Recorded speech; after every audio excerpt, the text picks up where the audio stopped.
नमस्कार। आज हम लोग पार्ट्स ऑफ स्पीच के बारे में पढ़ेंगे। जैसे आप शब्द के अनुसार ही समझ सकते हैं कि इसका हिंदी में होता है, हिंदी में बोलते हैं शब्द भेद, यानी शब्द के प्रकार। अंग्रेजी में शब्द के प्रकार के बारे में जानेंगे।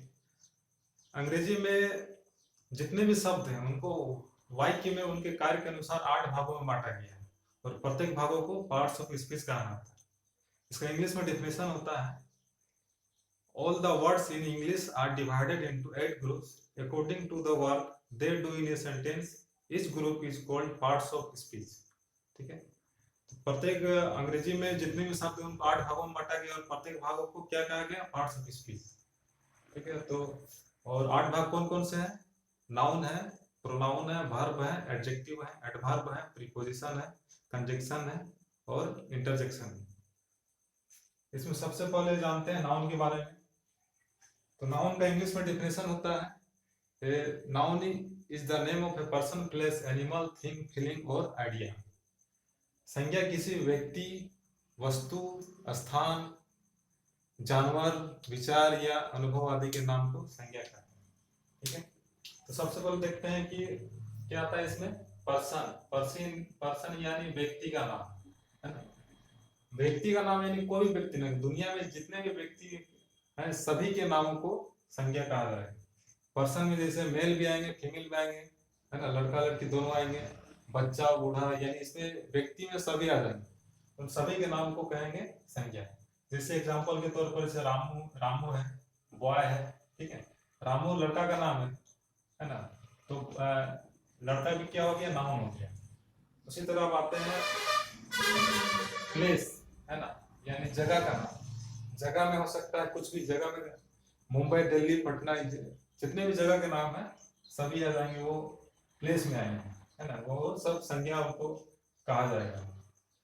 तो संज्ञा में प्लेस, जैसे इंडिया कंट्री का नाम है ना, तो कंट्री भी हो जाएगा नाउन। ये जब नाउन का जो वीडियो अलग से बनाएंगे उसमें पूरा डिटेल से रहेगा कि कौन प्रॉपर नाउन है, कॉमन नाउन है, कलेक्टिव नाउन है, एब्स्ट्रैक्ट नाउन है, मटेरियल नाउन है। उसको डिटेल से पढ़ेंगे। अभी सिर्फ इसका ओवरव्यू आप लोग को बता रहे हैं। उसके बाद आता है एनिमल, है ना। एनिमल का नाम, एनिमल में जितने भी एनिमल है सभी के नाम को नाउन कहा जाता है। एनिमल, एलिफेंट हो गया।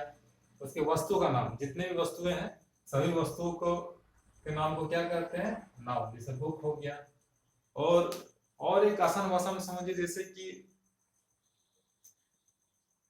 दुनिया में जितने भी चीजें हैं जिनको हम देख या छू सकते हैं वो सभी नाउन है।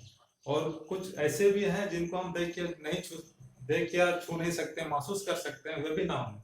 जैसे एयर मीन्स होता है हवा। हवा को हम ना देख सकते हैं, ना ही छू सकते हैं, महसूस कर सकते हैं, वो नाउन है। ट्रूथ, सच्चाई, है ना, सच्चाई भी नाउन है। डेथ, मृत्यु, है ना, ये भी नाउन। तो ये हो गया नाउन के बारे में बात। ठीक है, तो नाउन किसको कहते हैं? व्यक्ति के नाम को, जगह के नाम को, जानवर के नाम को, वस्तु के नाम को और विचार या अनुभव के नाम को। उसके बाद आते हैं सर्वनाम, है ना, प्रोनाउन। प्रोनाउन के इसका डेफिनेशन होता है इंग्लिश में, a pronoun is a word which is used in place of a noun. Pronoun उस शब्द को कहते हैं जो संज्ञा के बदले प्रयोग किया जाता है। जैसे यहां पर देखिए, रामू इज हियर, रामू यहाँ है। ठीक है, रामू यहाँ है, ही इज टॉल। रामू यहाँ है, वह लंबा है। ठीक है, अब यहाँ हम रामू की जगह ही लिख दिया। देखिए, रामू यहाँ है, वह लंबा है, तो कौन लंबा है? किसके बारे में बात कर रहे हैं? है ना, वह लंबा है, तो वह किसके बारे में? रामू की जगह हम यहाँ ही का प्रयोग किए, तो ही हो जाएगा यहाँ पर प्रोनाउन। ठीक है, उसी तरह अब आते हैं इधर, the pen is new, it is good. Pen क्या है? नहीं है, यह अच्छी है। ठीक है, पेन नहीं है और यह अच्छी है। पेन क्या है? पेन नाउन है। हम यह अच्छी है, तो हम किसके बारे में बात कर रहे हैं? हम कलम के बारे में बात कर रहे हैं। कलम अच्छी है, तो इट जो हो जाएगा प्रोनाउन हो जाएगा। यहाँ भी इसी तरह, यहाँ पर नाउन के जगह हम क्या किए? प्रोनाउन का प्रयोग किए। अब आते हैं वर्ब में। वर्ब का इंग्लिश में डेफिनेशन होता है, a verb is a word which shows an action, a state or a possession। क्रिया उस शब्द को कहते हैं जिससे किसी के कार्य के होने, दशा या स्वामित्व का बोध होता है। ठीक है, तो सबसे पहले इसका एग्जाम्पल देखते हैं। ही रीड्स इंग्लिश, वह अंग्रेजी पढ़ता है। तो यहाँ कौन सा कार्य हो रहा है? पढ़ने का कार्य हो रहा है। ठीक है, तो यहाँ रीड्स जो हो जाएगा, ये हो जाएगा वर्ब। ठीक है, वह अंग्रेजी पढ़ता है।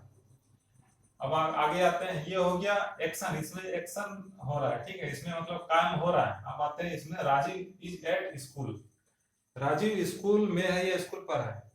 ठीक है, तो यहाँ राजीव का स्थिति को बता रहा है, राजीव कहाँ है? स्कूल में। यहाँ कोई काम नहीं हो रहा है। ठीक है, तो इज जो हो जाएगा वो वर्ब हो जाएगा। तो इज यहाँ क्या बता रहा है? इसका स्थिति को बता रहा है, यानी स्टेट, उसका दशा को बता रहा है। ठीक है, उसके बाद आते हैं स्वामित्व, यानी अधिकार का बोध होता है। ही हैज ए बाइसाइकिल, उसके पास एक साइकिल है, यानी साइकिल पर उसका अधिकार है। ठीक है, तो अधिकार का बोध कराता है, उसको क्या बोलते हैं? वर्ब बोलते हैं। तो यहाँ हैज जो है, हैज ये वर्ब हो जाएगा। यहाँ किसका बोध करा रहा है? पोसेशन, यानी अधिकार का बोध करा रहा है। अब आगे आते हैं एडजेक्टिव। एडजेक्टिव में इसका इंग्लिश का डिफिनेशन इस तरह होता है, an adjective is a word that qualifies a noun और ए प्रोनाउन। एडजेक्टिव एक ऐसा शब्द है जो किसी नाउन या प्रोनाउन का विशेषता बताता है। ठीक है, नाम से पता चलता है विशेषण, यानी विशेषता बताता है। किसका विशेषता बताता है? नाउन या प्रोनाउन का। Rita is a good girl, Rita क्या है? नाउन है, उसके बारे में बता। रीता कैसी लड़की है? अच्छी लड़की है। गर्ल है, ठीक है, अच्छी लड़की है, इसके बारे में बता रहा है ना, गुड। तो ये हो जाएगा एडजेक्टिव। यहाँ नाउन का विशेषता बताया जा रहा है। अब आते हैं सी इज ब्यूटीफुल, वह सुंदर है। तो देखिए सी क्या है? सी प्रोनाउन है, रीता की जगह सी लगा है, इसका विशेषता बता जा रहा है। कौन बता रहा है? ब्यूटीफुल, सुंदर। तो यहाँ क्या हो जाएगा? ब्यूटीफुल, ये एडजेक्टिव हो जाएगा। ठीक है, अब आते हैं एडवर्ब, क्रिया विशेषण। क्रिया विशेषण का इंग्लिश में डिफिनेशन होता है, an adverb is a word that qualifies a verb, an adjective और अनदर एडवर्ब। एडवर्ब उस शब्द को कहते हैं जो किसी क्रिया विशेषण या दूसरे क्रिया विशेषण की विशेषता बताता हूँ। सबसे पहले किसका विशेषता बताता है? क्रिया का विशेषता बताता है, विशेषण का विशेषता बताता है, और दूसरे क्रिया विशेषण का विशेषता बताता है। जैसे देखते हैं हम यहाँ पर, ही रन फास्ट, वह तेजी से दौड़ा। ठीक है, वह दौड़ा, दौड़ने को क्वालिफाई कर, रैन को, वह दौड़ा, लेकिन कैसे दौड़ा? तेजी से दौड़ा। या वर्ब को क्वालिफाई किया जा रहा है। ठीक है, ये वर्ब है, इसको क्वालिफाई कर रहा है, तो ये हो जाएगा एडवर्ब। अब आगे आते हैं, the pen is very good, कलम जो है बहुत अच्छी है। ठीक है, ये द पेन क्या है? नाउन है, नाउन तो अच्छी है, एडजेक्टिव तो है यहाँ पर, है ना। नाउन पेन के बारे में बता दिया, अच्छी है, अच्छी है तो बहुत अच्छी है, यानी एडजेक्टिव को भी क्वालिफाई किया जा रहा है। ठीक है, तो ये जो वेरी है, ये आपका एडवर्ब हो जाएगा। ठीक है, यहाँ वर्ब को क्वालिफाई किया गया है, यहाँ एडजेक्टिव को क्वालिफाई किया गया है। अब आगे आते हैं, he ran too fast, है ना, वह बहुत तेजी से दौड़ा। ठीक है, सबसे पहले तो यहाँ वर्ब को क्वालिफाई किया गया। ठीक है, वर्ब को क्वालिफाई करने वालों क्या बोलते हैं? एडवर्ब। ठीक है, यहाँ पर एडवर्ब है, वह तेजी से दौड़ा, तेजी से दौड़ा, उसको भी क्वालिफाई कर रहा है। तेजी से दौड़ा तो बहुत तेजी से दौड़ा, है ना, एडवर्ब को भी क्वालिफाई किया जा रहा है, तो ये भी आपका एडवर्ब हो जाएगा। ठीक है, तो आप देख सकते हैं कि यहाँ पर पहले वर्ब को क्वालिफाई किया गया है। ठीक है, वर्ब को क्वालिफाई करता है, फिर एडजेक्टिव को क्वालिफाई करता है, फिर एडवर्ब को क्वालिफाई करता है। अब आते हैं प्रीपोजिशन। प्रीपोजिशन का इंग्लिश में डिफिनेशन होता है, ए preposition is a word placed before a noun or a pronoun to show its relation to some other words in the sentences। ठीक है, प्रीपोजिशन उस शब्द को कहते हैं जो किसी नाउन या प्रोनाउन के पहले आता है और उस नाउन या प्रोनाउन का संबंध वाक्य के अन्य शब्दों से कराता है। प्रीपोजिशन हमेशा नाउन या प्रोनाउन के पहले है और उस नाउन या प्रोनाउन का संबंध वाक्य के अन्य शब्दों से कराता है। जैसे the sun is in the sky, सूर्य आकाश में है।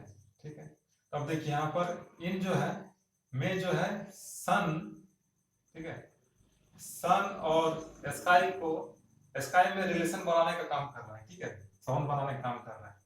तो इन जो है ये आपका प्रीपोजिशन हो जाएगा। उसी तरह the pen is on the table, कलम टेबल पर है, ठीक है। इसमें पर जो है वन मीन्स पर होता है, ये पर द पेन और द टेबल में रिलेशन बनाने का काम कर रहा है, ठीक है। तो ये हो जाएगा प्रीपोजिशन। और एक जैसे देखिए एक वर्ड लेते हैं जैसे कम इन, ठीक है। कम इन मीन्स अंदर आओ। आप सोचिएगा कि यहाँ इन जो है प्रीपोजिशन हो जाएगा, तो ये प्रीपोजिशन यहाँ नहीं है, क्योंकि देखिए पहला तो इसमें इसके बाद कोई नाउन प्रोनाउन है नहीं, ठीक है। और इसमें क्या है कि कम इन अंदर आओ, यानी यहाँ आने के वर्ब को क्वालिफाई किया जा रहा है। तो कम जो ये वर्ब है और वर्ब को क्वालिफाई करता है उसको क्या बोलते हैं, एडवर्ब। तो ये हो जाएगा आपका एडवर्ब हो जाएगा, ठीक है। अब आगे आता है कंजंक्शन, है ना। कंजंक्शन का इंग्लिश में डेफिनेशन होता है, एक conjunction is a word which joins, है ना, words, clauses और sentences, मतलब सब शब्दों को जोड़ता है, उपवाक्यों को जोड़ता है और वाक्यों को जोड़ता है ना, जोड़ने का काम करता है ये कंजंक्शन। जैसे I have a book and a pen, मेरे पास एक किताब और एक कलम है, तो यहाँ बुक और पेन को जोड़ने का काम एंड कर रहा है, तो एंड जो है ये कंजंक्शन हो जाएगा।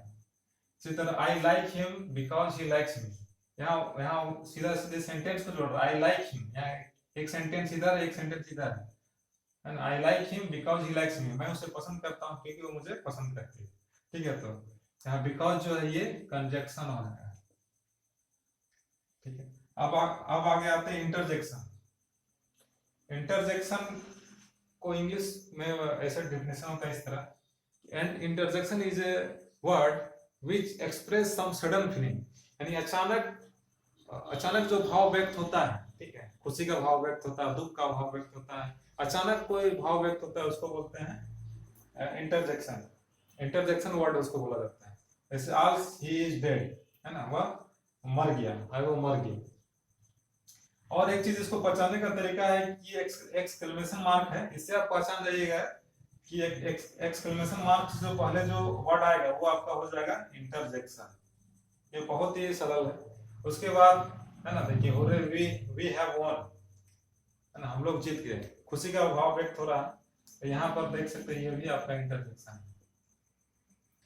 अब आते हैं नीचे एक सेंटेंस है, सेंटेंस को देखते हैं यहाँ कौन सा, है ना, पार्ट्स ऑफ स्पीच का कौन कौन सा ये पार्ट है। यहाँ पर सबसे पहले देखते हैं हेलो, तो आप ऐसे भी पहचान सकते हैं कि यहाँ पर एक्सक्लेमेशन मार्क है, तो ये इंटरजेक्शन हो जाएगा।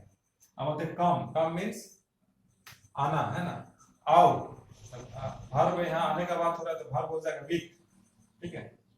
विथ जो है ये प्रीपोजिशन है, मी ये भी ये प्रोनाउन है, और टुडे, है ना, टुडे ये आपका एडवर्ब हो जाएगा। एंड कंजंक्शन है, सी यहाँ वर्ब है, हिज एडजेक्टिव है, न्यू, है ना, न्यू भी यहाँ एडजेक्टिव है, और हाउस यहाँ नाउन। और इसको डिटेल से अभी सिर्फ ये ओवरव्यू है, इसको डिटेल से सबका अलग अलग वीडियो बनाएंगे तो आपको पूरा डिटेल से समझ में आएगा। और ऐसे आपको जो लगभग बहुत आपको समझ में, मेरा ऐसा लगता है कि समझ में आया हो सबको। इसको noun, pronoun, verb, adjective, adverb, preposition, conjunction, interjection, और एक होता है आर्टिकल। ये आर्टिकल अलग ग्रुप ऑफ वर्ड्स है, इसमें 3 वर्ड होते हैं, ए एम द, ठीक है। तो सबको डिटेल से स्टडी करेंगे आगे में। तो धन्यवाद।